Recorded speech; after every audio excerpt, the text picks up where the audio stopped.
While I was working for ABC Sports, I saw Senna drive at Monaco, where he enjoyed the greatest advantage over his opponents, winning 6 times and in 1988 out-qualifying his teammate Alain Prost by well over a second, an unheard-of margin on such a short track. In 1988, I watched him very simply drive closer to the guardrails than anyone else. So close that, to me, it created an illusion that he was actually driving through them. His car would seem to turn into a ghost, dematerializing at the moment it intersected the guardrail. How did he do it? Consider these possibilities. First, his car control was enough better that he could get within, say, 3 inches of the guardrail, while the best of the rest could only get within 6. And this advantage, played out turn after turn in the course of a lap, added up. Then you factor in the way every great lap suggests an even better one, and Senna's advantage increases exponentially. My second idea comes from watching his onboard cameras. In some turns, not all, he gives the wheel a little flick as he passes the apex, as if to bend the car around the guardrail. This mid-corner correction also allowed him to approach on a shallower and faster line. Because the car didn't travel a constant radius arc, it appeared alive, almost dancing. Lastly, many great athletes enjoy physical advantages over their rivals, and Senna probably did too. Certainly he was in a class by himself in the rain, which demands extraordinary reflexes and balance. In the 1993 European Grand Prix at Donington, he passed 5 cars on the first lap, including Schumacher, Hill, and Prost, who would eventually combine for 12 world championships. They were no slouches, and yet Senna made it look easy, which perhaps it was for him.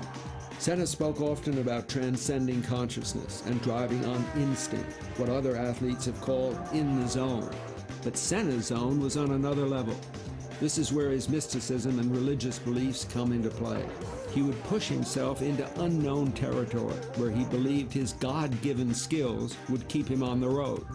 This doesn't mean he was fearless. He understood and respected the danger as well as anyone, just that he had an abnormal level of self-confidence.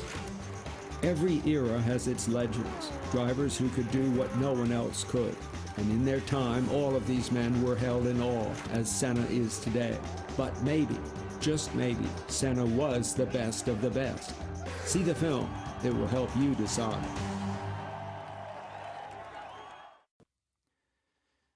All those people in Brazil, for all his fans around the world, he will always be young.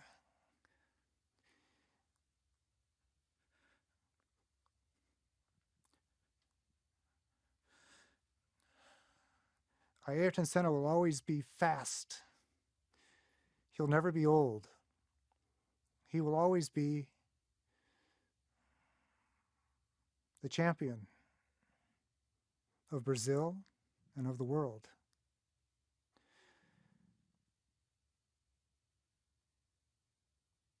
The grief, even today, may be the greatest statement I can make about what he did.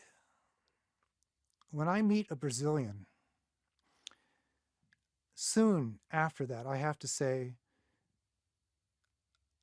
I knew Ayrton Senna, and I interviewed him over 100 times. I was on a cruise in the Nile River, and there were 33 Brazilians on this cruise with my wife and I. And I told one of them that I had interviewed Ayrton Senna 100 times. Sometime during the next week, every one of those Brazilians had to come to me.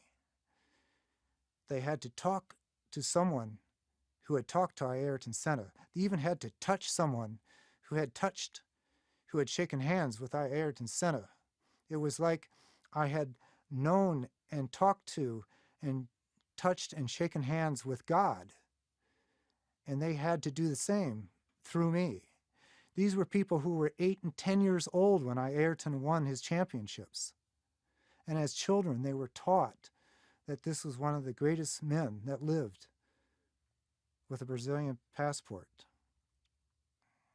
When you dedicate 15 years to a sport, you're wondering, did you spend those years wisely? And I think I did. And I know Ayrton Senna